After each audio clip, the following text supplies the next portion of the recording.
What if I told you that every device you own has a secret address? Not your house, but a digital one that lets the entire internet find it. Your phone has one, your laptop has one, and even your fridge has one.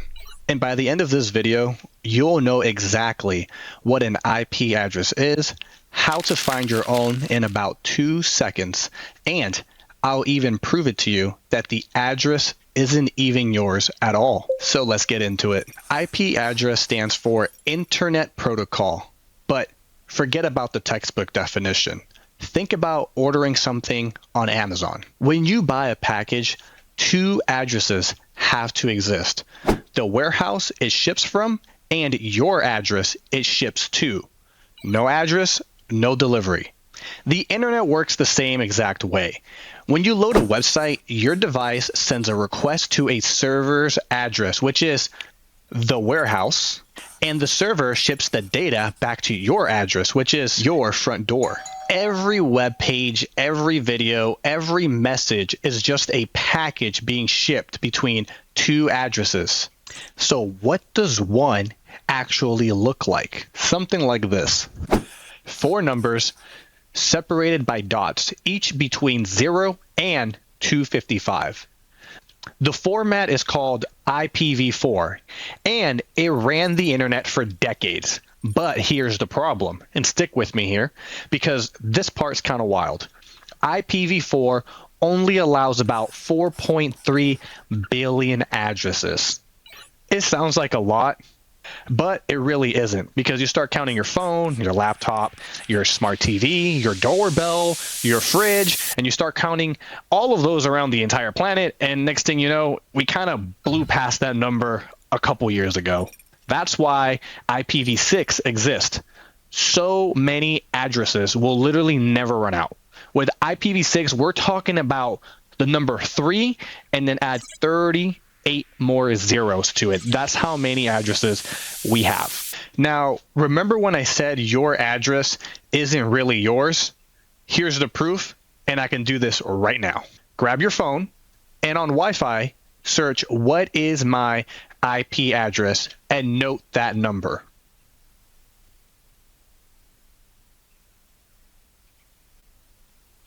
Now, turn off your Wi-Fi, switch to mobile data, and search that up again.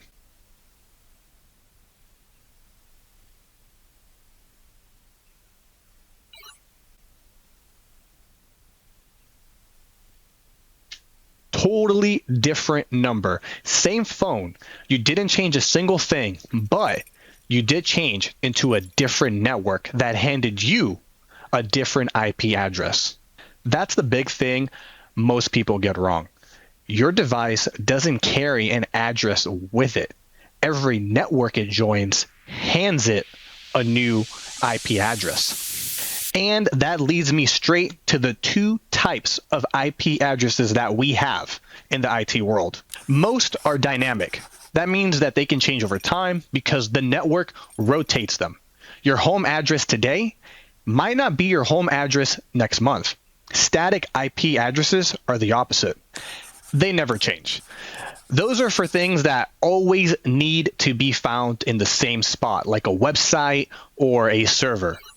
A perfect example, Google runs a public DNS server at 8.8.8.8, and that address has stayed the same for years. When millions of people need to consistently reach something, its address can't be moving around. So why should I care? Well, that's a good question. If a tech career is even remotely on your radar, this is one of the best places to start. IP addressing is basically the foundation everything is built on. Networking, cybersecurity, the cloud, troubleshooting. Once it clicks, the internet stops looking like this magical place and it starts looking more like a system that you can read and control. But let's say tech isn't really your thing. Here's the reality of it. Almost everything you touch is connected to the internet now. Your phone, your car, your doorbell, your refrigerator, like every one of those things actually has an IP address, and each single one is basically a door opened to the internet. So what I'm basically trying to say is that understanding this isn't really nerd knowledge anymore. is basically literacy for living in a world that is connected. And hey, when the great cyber war starts kicking off, at least you'll know what an IP address is, right? So that's IP addresses, the invisible shipping label that makes the whole internet work. In the next IP video I'm going to be creating, I'm going to take this out of the theory and into the real world. I'm going to show you how to find and change IP addresses in a live environment, in an actual live computer. And I'm going to give you this lab for free. So if you want to follow along and do every step by yourself and have some hands-on experience on the next video, don't forget to subscribe, drop a like, and if you really found some value in this video, let me know in the comments. I'll see you guys on the next one.